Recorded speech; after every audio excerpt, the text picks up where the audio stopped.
Hello everyone, today we're going to be taking a look at 5 reasons why your tune has jello or vibrations. So before watching this video, I highly recommend that you watch my previous video in which I looked at 5 reasons why your physical setup has jello or vibrations. And the reason why I recommend you watch that video first is because if you follow all of that advice that I give, you really shouldn't have any jello left over to deal with. So you should try to address all of those things, or as many of those things as you can, and then go to this video for any remaining tune or jello issues you have. So with that out of the way, let's go ahead and take a look at 5 reasons why your tune has jello or vibrations. So coming in at number 5 is a bit of a gimme, and it's not using the default tune. So the developers who create the flight controller software put a lot of time, effort, and thought into the default PIDs and the default filters for your quad. And if you're not using those and you have jello, you should just try using those, at least just to see what happens. And it's pretty likely that it'll fix your tune. And this definitely is a much better approach than just trying to fiddle with all of the different settings that you may or may not know what they actually do. So when these developers make this tune, they're trying to make any quad fly decently, and that includes getting rid of things like jello and vibration. So number 4 goes along these same lines, and that is not having the dynamic filter on. So once again, all these developers have put a lot of time and effort into this really cool feature which sets the filtering for you so that you don't have to do it yourself. So back before the dynamic filter existed, the way to get the most performance out of your quad was to actually log the raw gyro data and then look at that raw data in black box and figure out what the filter settings should be. But now with the dynamic filter, that feature will take care of all of that for you. So there's really no reason not to have that on. And by having it on, it can cut out all of the noise that you don't want interfering with your tune, which if it was interfering with your tune, it's likely that it's causing jello. So that's on by default, and that's something you really want to check to make sure that you have on, because it's such a powerful feature. Number 3, I think, is a pretty common issue, and that is having improper PID values.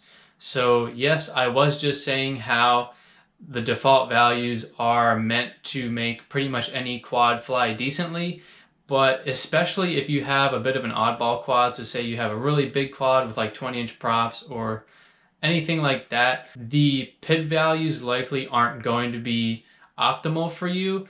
And to be honest, the PID values are never optimal because each setup is different. Your PID values, if you're using the defaults, they pretty much aren't optimal, but we're only focusing on jello and vibration here. So just make sure if you're having jello and vibration, double check your PID values. Try to learn how to PID tune if you don't know how to already, because it could be as easy as just lowering a couple P values and then you're good to go.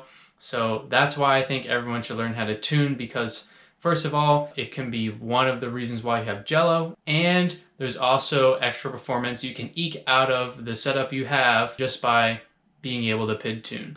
So coming in at number 2 is improper TPA values. So TPA is throttle PID attenuation, and what TPA does is past a certain point in the throttle, it starts to turn down your PIDs. It's really common to get oscillations when you have high PID values at the same time as a high throttle setting. So as the throttle increases, TPA will dial back your PIDs to avoid those oscillations. One of the problems with the default TPA is it doesn't start working until 1500, which is 50% throttle. So if you have like mid-throttle oscillations, say at 40% throttle, which is really common, especially on 6-inch, the TPA isn't doing you anything because it doesn't even start to turn on until 50% throttle. So something you can do is lower the point that the TPA starts, which is TPA breakpoint, down to something like 1200 so that it starts turning on at 20% throttle and ramps up from there, and that might solve your problem. So once again, messing with TPA is usually good for fixing mid-throttle or high throttle oscillations. Now on to number 1, which is having the static low pass filter off. Now honestly, this would be a bit of a last ditch effort to turn this on, so I would recommend trying all the other things I just mentioned before trying to turn on the static low pass filter. But if your setup is just really misbehaving, this is something you can try as a bit of a last ditch effort to just try to get the Jello out of your footage. So what the low pass filter does is it chops off all of the gyro data above a certain frequency, because the frequency that you actually care about is the movement of the quad, which is a very low frequency. Default in Betaflight right now is at 150 Hertz. If just turning that on and having that cutoff at 150 Hertz isn't good enough for you, then you can actually lower that cutoff. So the reason why you might want to lower that cutoff is you might have a low frequency vibration that's messing with your tune. So if your quad has a vibration at say 120 Hertz, but the cutoff is at 150 Hertz, once again, that's something that isn't cutting out that vibration you want to get rid of.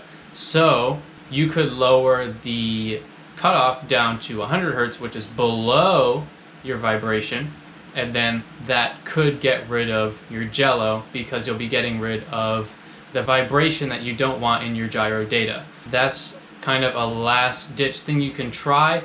The dynamic filter is actually supposed to replace the functionality of that static low pass filter, so that is why it is off by default. But if you are really having trouble, you can try turning it on and maybe even lowering that cutoff frequency down to like 100 or so, maybe even 90 if you're really having problems. That's the last one.